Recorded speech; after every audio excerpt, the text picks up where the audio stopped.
அடுத்த கைது செந்தில் பாலாஜி. காவல்துறை தேடுது. 350 கோடி பணம் கொடுத்து வாங்க ஆளெல்லாம் தேடிக்கிட்டு இருக்காங்க. இப்போ இன்னைக்கு டெவலப் பண்ணிட்டா 350 கோடி. ஒரு ஆளுக்கு 35 கோடினா 350 கோடி. 350 கோடி 10 பேரா? ரொம்ப பயப்படுறாங்கன்னு அர்த்தம் இவங்க. அப்போ ஒரு 35 கோடி கொடுத்தா ஜாலி இல்ல. அண்ணன் கேக்குறானா கை மாறிச்சா? சோஃபா செட் எதுவும் போச்சா?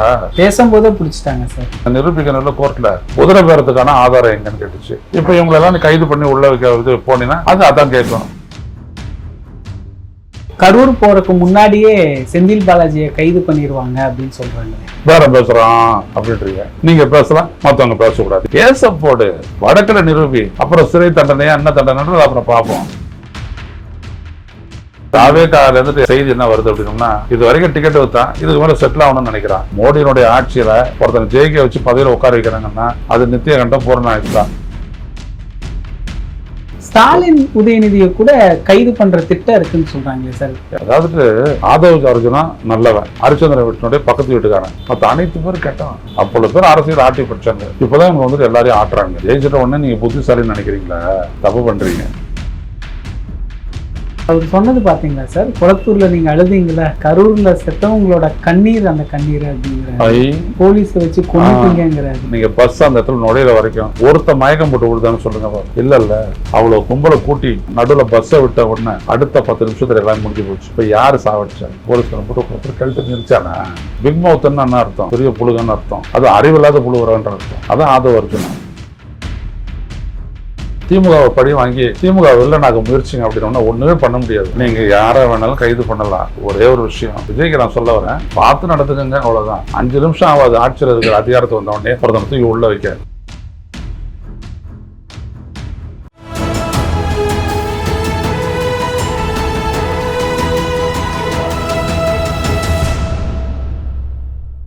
தமிழரம் நேயர்களுக்கு வணக்கம். இன்று நம்மிடையே மூத்த பத்திரிகையாளர் திரு ஐயநாதன் அவர்கள் இணைந்துள்ளார். சார் வணக்கம். சார் வணக்கம். அடுத்த கைது செந்தில் பாலாஜி. செந்தில் பாலாஜியை காவல்துறை தேடுது அப்படின்னு சொல்றாங்களே சார். என்ன அடிப்படையில்? 350 கோடி பணம் கொடுத்து வாங்க ஆளெல்லாம் தேடிக்கிட்டு இருக்காங்க. இப்போ இன்னைக்கு டெவலப் பண்ணிட்டா 350 கோடி. ஆமா, ஒரு ஆளுக்கு 35 கோடினா 350 கோடி. 350 கோடி தான் சொல்றாங்க சார். 350 கோடி 10 பேரா? 10 பேர். 10 பேர் வாங்குறது பண்ணியிருக்காங்க. ரொம்ப பயப்படுறாங்கன்னு அர்த்தம் இவங்க. அப்போ ஒரு 35 கோடி கொடுத்தா ஜாலி இல்லை. பிஜேபி கர்நாடகாவில் வந்து 100 கோடி பேசுகிறான் ஒரு எம்எல்ஏக்கு. இங்கே 35 கோடி. எனக்கு ஒருத்தர் ஃபோன் பண்ணி கணக்கே சொல்லிட்டாரு. 5 கோடி கொடுத்தா இல்லை, இங்கே தான் யூடியூபர் ஒருத்தர் இருக்கிறான்ல, நான் சொல்லிவிட்டானா 5 கோடிக்கு ஒரு நல்ல பங்களா கட்டிக்கலாம், 10 கோடி ஒரு நல்ல இன்வெஸ்ட்மெண்ட் பண்ணிடலாம். 15 கோடி போயிடுச்சு. மீதி இருக்கிற 20 கோடி எதையாவது சொல்லிட்டு ஜாலியாக பூத்தடிச்சுக்கிட்டே இருந்தோம்னா கூட ஒரு 30 வருஷத்துக்கு ஒன்றும் பிரச்சனையே இல்லை, ஜாலியாக இருந்துட்டு போயிடலாம். அப்படி நான் பொண்ணை கட்டி கொடுக்கறது, பிள்ளைய கட்டி கொடுக்கறது, படிக்க வைக்கிறது எல்லாம் பண்ணிவிட்டு டெய்லி வாக்கிங் வந்துட்டு போயிட்டு நல்லா சாப்பிட்டுட்டு என்ன வேணும்னா படம் நினைக்கிறதெல்லாம் படம் நினச்சிட்டு செத்துறான்ற 35 கோடியினுடைய வேல்யூ ஒருத்தர் சொன்னார். அவர் தான் சொன்னான். ஸோ அதனால் 35 கோடி பேசியிருப்பாங்க போல. அண்ணன் கேட்குறானா கை மாறிச்சா? சோஃபா செட் எதுவும் போச்சா? பேசும்போதே பிடிச்சிட்டாங்க சார். அதான் அங்கே நிரூபிக்கணும்ல கோர்ட்டில். ஆதாரம் குதிரை பேரம்னு சொன்னோம். நம்மளாம் கோர்ட் என்ன கேட்டுச்சு? குதிரை பேரத்துக்கான ஆதாரம் எங்கன்னு கேட்டுச்சு. இப்போ இவங்களெல்லாம் நீ கைது பண்ணி உள்ள வைக்க போனீங்கன்னா அதான் கேட்கும். சரி பண்ணாங்கன்னாங்கன்னா ஏதோ காசு ஏதோ ஆதாரத்தை சொல்ல வேண்டியதான். எல்லாம் அவங்க பேசிக்கிறாங்க. அதான் தெருவில் எல்லாரும் தான் பேசிக்கிறாங்க இந்தியாவில். வாங்குறாங்கன்ட்டு. அது வேணாம். எவ்வளோ காசு கைமாறிச்சு, எங்கே பிடிச்சிங்க அதை சொல்லுங்க. அது இடியே பார்த்து கோர்ட்டு இந்த கேள்வி தான் கேட்டுச்சு. இதெல்லாம் ஆதவ அர்ஜுனாவுக்கும் இவங்களுக்கெல்லாம் தெரில போல, விஜய்க்கெல்லாம் தெரில போல. இப்பெல்லாம் வந்துட்டு யாரையும் தீட்டு போய்ட்டு உள்ள வச்சா உள்ள வச்சிரு அப்படின்னு சொல்ல போறதில்ல. பிரைமா ஃபேசி கேஸ் இருக்குதா இல்லையா, ஜாமீன் வழங்கப்பட்டது போ, அவ்வளோதான், அதோட முடிஞ்சு போச்சு. அது எப்படி சார் வாங்கி அப்படி 35 கோடி கொடுத்து எம்எல்ஏக்கள் எல்லாம் வாங்கி ஆட்சியை கவிழ்க்க முடியுமா? அந்த கணக்கெல்லாம் சொல்றாங்களே, அப்படி வாங்கினாலும் ஒன்றும் பண்ண முடியாது, இது பொய்தா அப்படின்னு சொல்றாங்க. தாவேக்கால இருந்துட்டு என்ன வருது அப்படின்னோம்னா, செய்தி என்ன வருது அப்படின்னோம்னா, அதில் நிறைய பேர் வந்துட்டு ஏங்கிக்கிட்டு இருக்கிறான். மந்திரி பதவி கிடையாது, சம்பாதிக்க கூடாதுன்றார் விஜய். அவனுக்கு தெரியாது விஜய் சம்பாதிக்க வேணாம் அப்படின்னோம்னா எப்போ எது வரைக்கும் வேணாம் அப்படின்ற ஒரு தொக்கி இருக்குது இல்லை, அதெல்லாம் அவனுக்கு புரிஞ்சிக்க தெரியல. சம்பாதிக்க வேணாம்னே சம்பாதிக்க முடியாது, நம்மளும் செட்டில் ஆகணும் அப்படின்றத தானே அவன் அரசியலுக்கே வரான். இது வரைக்கும் டிக்கெட் வைத்தான், இதுக்கு மேலே செட்டில் ஆகணும்னு நினைக்கிறவனுக்கு வாய்ப்பு இல்லைன்னு தெரியுது. எப்படி அதிமுக வாய்ப்பு இல்லைன்னு தாவேக்காக்கு வரான். தாவேக்கால வாய்ப்பு இல்லைன்னா அவன் எங்கே போவான்? காசி ராமேஸ்வரன்ட்டு சாமியாராக போக முடியும், அப்படிலாம் போக முடியாது. அப்போ அவன் ஏதாவது ஒன்று பண்ண நினைக்கிறான். அப்போ தனக்கு தன்னுடைய ஒருத்தை எவ்வளோன்னு பார்க்குறான். 35 கோடி ஒருத்தர் தராங்களா, சரி நான் விற்றுக்கிறேன் அப்படின்னு போகிறான். கொள்கை தானே, தனக்குரிய ஒரு மதிப்பு ஒருத்தர் நிலைநாட்டுறான்ல, அவ்வளோதான். இல்லை எப்படி சார் கரூர் போகிறதுக்கு முன்னாடியே செந்தில் பாலாஜியை கைது பண்ணிடுவாங்க அப்படின்னு சொல்கிறாங்களே, அதான் அவருடைய நோக்கம் வேற சொல்கிறேன். நீங்கள் யாரை வேணாலும் கைது பண்ணலாம். ஒரே ஒரு விஷயம், ஊழல் வழக்கு இதிலெல்லாம் வந்துட்டு ஒருத்தனை கைது பண்ணாதீங்க அப்படின்றது நான் ரொம்ப முன்னாடியே சொன்ன ஒரு பத்திரிகையாளர். நான் அரசியல்வாதியாக இருந்த போதே பண்ண தொலைக்காட்சி பெட்டி வாங்கியது ஊழல் தொடர்பாக செல்வி ஜெயலலிதாவை கைது பண்ண போது இருந்த நிலையில் அப்போ போயிட்டு ஒரு அரசியல்வாதியோட பேசி, மூப்பனாரோட பேசி, கலைஞர்கிட்ட பேசி ஜெயலலிதாவை கைது பண்ண வேணாம், கேஸை போடுங்க அப்படின்னு சொன்னோம். ஆனால் கலைஞர் வண்ண தொலைக்காட்சி பெட்டி ஊழல்னு சொல்லிட்டு அவங்களை தூக்கி உள்ளே வச்சார். 65 நாள் ஜெயலலிதா உள்ளே வச்சார். அந்த அம்மா 65 நாளுக்கு அப்புறம் ஜாமீனில் வெளில வந்தாங்க. வெளில வரப்போ அவங்க சொன்னாங்க, இந்த அலுமினிய கிண்ணத்தையும் இந்த அலுமினிய தட்டையும் பத்திரமா வச்சு வைங்க, அவன் வருவான், அவனுக்கு கொடுக்கணும் ஜாக்கிரதை அப்படின்னு சொல்லிட்டு வாங்க.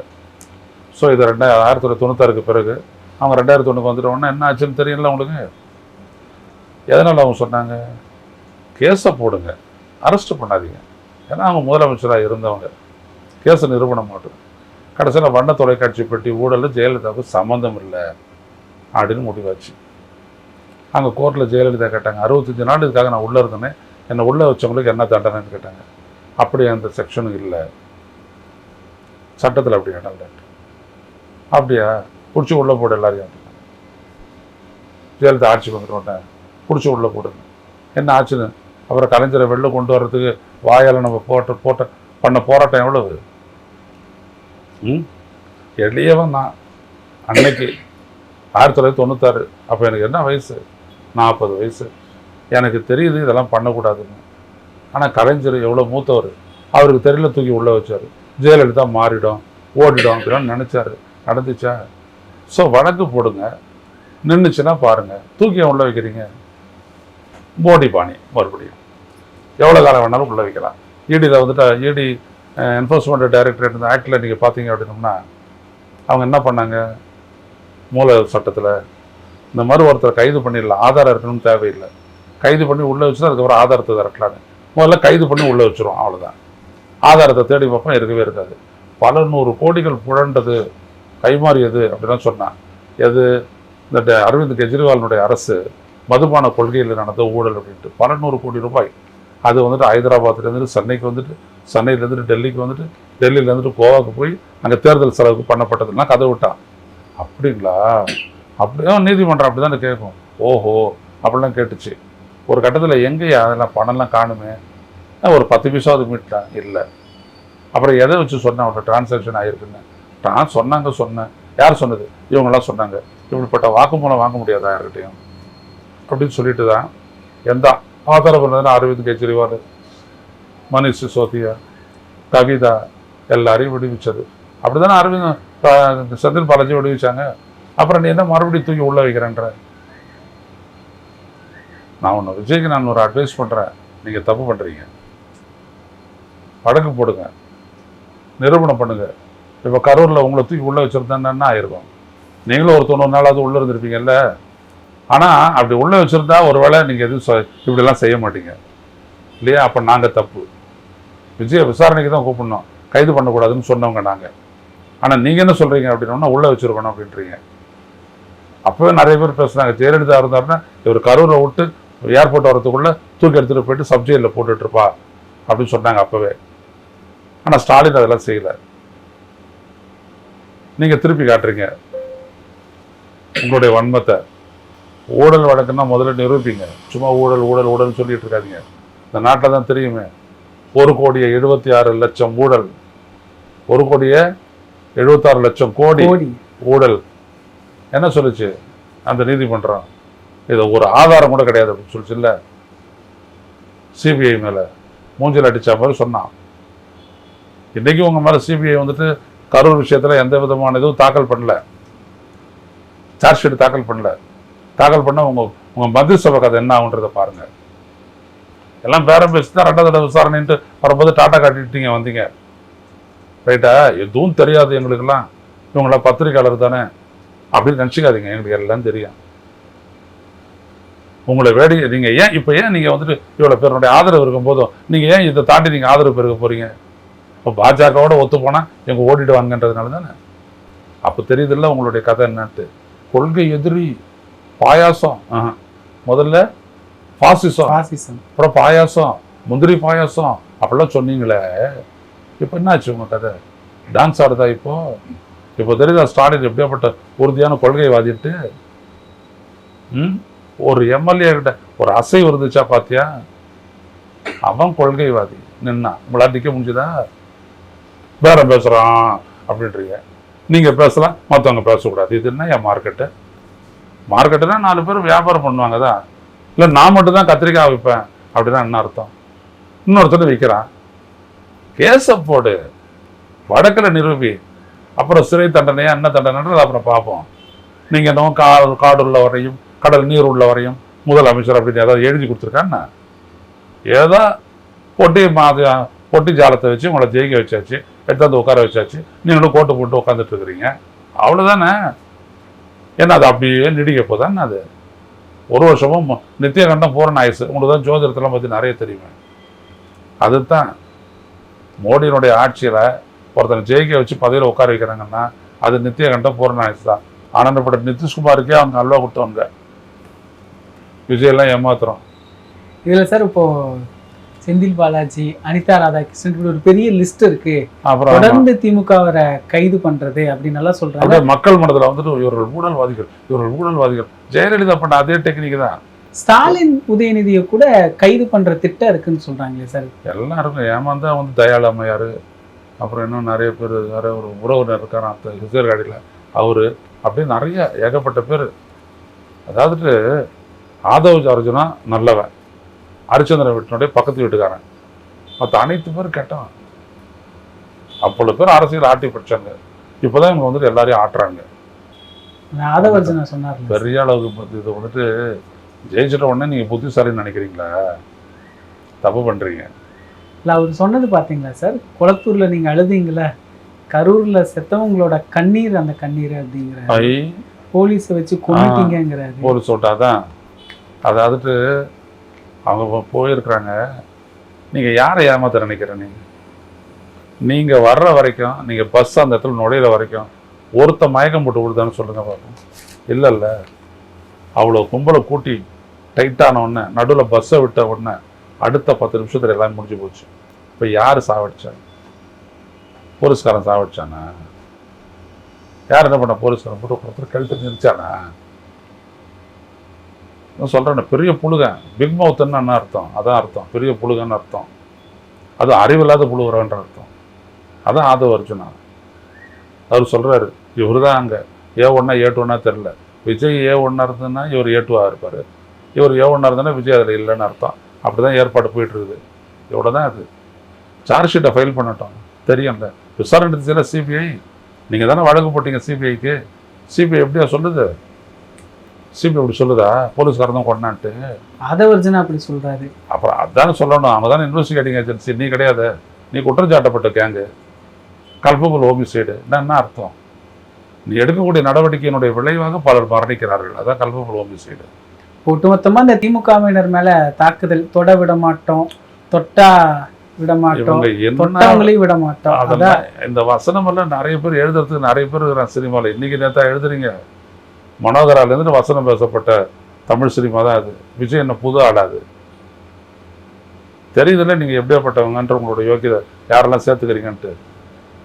ஒவ்வொரு நாள் அங்கே ரிசைன் பண்ணுறேன், ஒரு நாள் வந்து சேர்ந்துடுறான். நான் ஆதவ அர்ச்சனாலாம் ஒன்றும் சொல்லலை, விஜய்க்கு நான் சொல்ல வரேன், பார்த்து நடந்துக்கங்க, அவ்வளோதான். 5 நிமிஷம் ஆகாது ஆட்சியில் இருக்கிற அதிகாரத்தை வந்தவொடனே ஒருத்தனை தூக்கி உள்ளே வைக்க. ஆனந்தப்பட்ட கலைஞர் கருணாநிதியை தூக்கி உள்ளே வச்சாங்க. நீங்களாம் ஏமாத்துறோம், புரியுதா? நீங்கள் நினைக்கிற மாதிரி மக்கள் அப்படி கொள்கை கோட்பாடு இதுக்கெல்லாம் ஓட்டு போடுறதில்ல அப்படின்றதெல்லாம் நீங்களே பார்த்துருப்பீங்க. திமுக கொஞ்சம் தடம் புரண்டு கூட்டணி போட்டாங்கன்னா உங்கள் கதை கந்தல். அவங்க உதிரவங்க வெளில கொட்டை போட்ட கட்சி, நீங்களாம் வரவே முடியாது. இதே 41 விடயத்தை வந்துட்டு மீண்டும் தோண்டலாம், மீண்டும் புதுப்பிக்கலாம், மீண்டும் அரசு பண்ணி உள்ளே வைக்கலாம், எல்லாம் செய்யலாம். மறு விசாரணைக்கு நீதிமன்றம் உத்தரவிட்டு விட்டது. இதெல்லாம் படிச்சிருக்கிறீங்களா பேப்பர்ல இல்லையா? அதனால் இதெல்லாம் தேவையில்லை, விட்டுருங்க. நேர்த்தியாக நீங்கள் பண்ண வேண்டிய அரசியல் மக்களை நோக்கியது. திமுகவை பழி வாங்கி திமுக வில்லனாக முயற்சிங்க அப்படின்னா ஒன்றுமே பண்ண முடியாது. அவங்க சாதனை பண்ணவங்க. நீங்கள் உங்களுடைய திறனை நிரூபிக்க தவறியவர்கள். இது வரைக்கும் உங்களுடைய திறன் அப்படின்னு நீங்கள் யாரையும் காட்டல, எதையும் நீங்கள் செய்யலை. அதனால் அந்த இடத்துல கவனம் செலுத்துங்க, அதான் நல்லது. அதை விட்டு பத்திரிக்கையாளன், கருத்து சொல்கிறவன், வீடியோ போட்டவன், ஒருமையில் பேசுனவன், ஒன்றே முகார பேசுனவன், இதெல்லாம் எதுக்கு உங்களுக்கு? நீங்கள் பாட்டுங்க வேலையை பார்த்துட்டு போங்க. மதிக்கிறவன் மதிய கட்டி போயிட்டு போகிறான், என்ன போச்சு உங்களுக்கு? எல்லாரும் தனிப்பட்ட முறையில் அவனும் அடுத்தவனை அவதூறாக தான் பேசிகிட்டு இருக்கிறான். நீங்கள் மட்டும் வீட்டில் யாரும் என்ன பேசிட்டு இருக்க போகிறீங்க? மாண்புமிகு முத்தமிழறிஞர் கலைஞர் அவர் அன்றைக்கி அப்படியா பேசுவீங்க நீங்கள்? எனக்கெல்லாம் தெரியாது என்ன பேசுவீங்க, எப்படி பேசுவீங்கன்ட்டு. அதெல்லாம் சும்மா போங்க, வேலையை பார்த்துக்கிட்டு. தப்பாக போயிட்டுருக்கிறீங்க. அதனால் சொல்கிறேன், ஒரு வார்த்தையாக சொல்கிறேன். எடுத்துக்கிறதுனா எடுத்துங்க, இல்லை நடத்துறதை நடத்துங்க. ஒன்றும் இங்கே வந்து திமுக இதெல்லாம் பயந்துடலாம் மாட்டான். 1008 வழி இருக்குது. சட்டத்தின் ஆட்சின்னு சொல்லுவீங்கள்ல, அவ்வளோதான் நடக்கும். அனிதா ராதாகிருஷ்ணனை கைது பண்ணியிருக்கிறாங்கல்ல. அனிதா ராதாகிருஷ்ணன் என்ன சொன்னாரா? ஊழல்லாம் கிடையாது. விஜய் வந்துட்டு மரியாதை குறைவாக பேசிட்டாரான். ஏன்னா விஜய் எல்லாரையும் மரியாதையாக தான் பேசுகிறாரு. அங்கிள், சிஎம் சார் அப்படிலாம் விஜய் ரொம்ப மரியாதையோட தான். அது ஒருமையில வராதுல்ல சார், இவர் ஒருமையில பேசுறாரு. ஒரு முதலமைச்சர் என்ன ஒருமைன்றது, பன்மைன்றது, சிறுமைன்றது? அரசியல் உலகமே அப்படிதானே வந்திருக்குது. இங்கிலீஷ்ல யூன்னு என்ன அர்த்தம்? நீன்னு அர்த்தம். அப்படிதான் சொல்லிட்டு இருக்கிறீங்க வாழ்க்கை ஃபுல்லாக. அப்புறம் உன்னை வந்துட்டு ஒருமையில் சொன்னா, பன்மையில் சொன்னா அப்படின்னா என்ன அர்த்தம்? உன்னை வந்துட்டு வேற ஏதாவது மெட்ராஸ் வார்த்தையெல்லாம் போட்டுக்கிட்டு ஏதாவது சொன்னார் அப்படின்னா அது அவதூறு, அது தேவையற்றது. அப்படி சொல்லக்கூடாது. அப்படிலாம் ஒன்று அனிதா ராதாகிருஷ்ணன் பேசலையே, அப்படியே சொன்னார்? அப்படிலாம் சொல்லலையே. அது ஒரு வருஷம் ஆச்சுன்னா மக்கள் சொல்லிட்டு போக போகிறாங்க, அது வேற கதை. அதை விட்டுருங்க. எடுத்தோடனே மக்கள் சொல்லிட்டு போட்டாங்க. இப்படி நாள் பார்ப்பாங்க இல்லையா? 2500 வருதா, 4000 ரூபா வருதா, 6 சிலிண்டர் வருதா, அப்படிலாம் பார்த்துட்டு அதுக்கப்புறம் எல்லா வார்த்தையும் சொல்லுவாங்க. அப்போ தான் டிக்ஷனரிக்கு அப்பாற்பட்ட தமிழ் ஒன்று இருக்குல்ல, அந்த தமிழ் வேலை செய்யும், நல்லா புடங்கும். அதுதான் வந்துட்டு ஆன்டி எஸ்டாப்ளிஷ்மெண்ட்டு.